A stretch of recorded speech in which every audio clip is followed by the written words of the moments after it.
मला माहिती आहे सर्वजण कोबी बघितल्यावर ना नाक मुरडतात, पण तुम्हाला माहिती आहे का, मी ज्या पद्धतीने आज बनवून दाखवणार आहे ना, त्या पद्धतीने तुम्ही बनवली ना तर तुम्हाला खरंच कोबी खूप आवडेल. तर इथे कोबी ना मस्त मी चिरून घेतलेला आहे. आता असं मी ह्या पद्धतीने कापते, म्हणजे की थोडं लांब लांब असं ठेवून देते. आणि हो, मी पूर्ण कोबी घेतलेला नाही आहे, फक्त अर्धाच घेतलेला आहे. आणि बघा, हे अशा पद्धतीने मी कापलेलं आहे. तुम्हाला जर एकदम बारीक कापायचं असेल तरीही चालतो.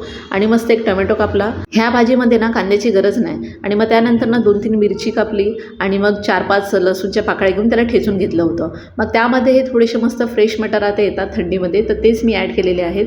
आणि स्वच्छ धुवून घेतलं दोन्ही पण. तुम्हाला ह्या भाजीमध्ये ना बटाटा टाकायचा असेल ना तरी पण टाकू शकता, त्याने पण अजून टेस्ट छान येते.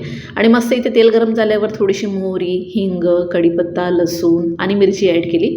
त्यानंतर ना मी इथे टॅमॅटो जो कापला होता तो ॲड केला. आणि आपल्याला ना मीठ टाकून ना चांगलं त्याला परतवून घ्यायचे. थोडीशी हळद ॲड केली आणि टॅमॅटो ना सगळं असं छान परतवून घ्यायचा. आणि पूर्ण नरम झाल्यानंतरच आपल्याला कोबी ॲड करायचं आहे. तर मी इथे मस्त व्यवस्थित त्याला शिजून घेतला टोमॅटोला, म्हणूनच मी मीठ ॲड केलं, म्हणजे टोमॅटो लवकर शिजतो. मग त्यानंतर इथे जे धुतलं होतं कोबी आणि मटार ते सर्व ॲड करून घेतलं मी त्यामध्ये.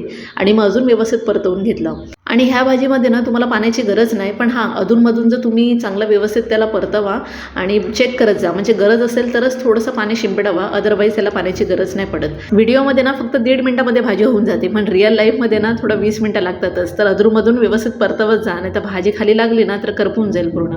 मग हेही गोष्ट लक्षात ठेवा.